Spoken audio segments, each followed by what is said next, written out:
ഇന്നത്തെ സ്പെഷ്യൽ ദോശ. പൊറോട്ട പോലെ ഇരിക്കുന്നുണ്ട്, പക്ഷെ ഇതിനകത്ത് നല്ല ശർക്കര തേങ്ങ.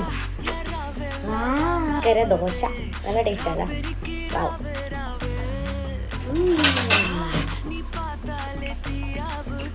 രാവിലെ എന്താ ഉണ്ടാക്കണ്ടേന്ന് ഇങ്ങനെ ആലോചിച്ചിരിക്കുമ്പോൾ പെട്ടെന്ന് മനസ്സിൽ വരുന്നൊരു ദോശയാണ്. ലേശം ഗോതമ്പ് എടുക്കുക, ലേശം ഗോതമ്പ് ഒരു പാത്രത്തിലെടുക്കുക, വെള്ളം ഒഴിക്കുക, ഉപ്പിടുക, ലേശം തേങ്ങ തിരുമ്മിയിട്ട് അതിനകത്ത് ഇടുക, ലേശം ശർക്കര ഇടിച്ച് പൊടിക്കുക, എന്നിട്ട് അതിലിടുക, മിക്സ് ചെയ്യുക. ഒരു പാൻ എടുക്കുക, ഇത് ഒഴിക്കുക, കുറേശ്ശെ ദോശ ഒഴിക്കുന്ന പോലെ ഒഴിക്കുക, അതിൻ്റെ മുകളിൽ ലേശം നെയ്യ് ഒഴിക്കുക, എന്നിട്ട് നിറച്ചിടുക. അപ്പോൾ ഇതുപോലത്തെ ദോശ കിട്ടും. നല്ല ടേസ്റ്റാണ്. മധുരം ഇഷ്ടമുള്ളവർക്ക് സൂപ്പറാണ്.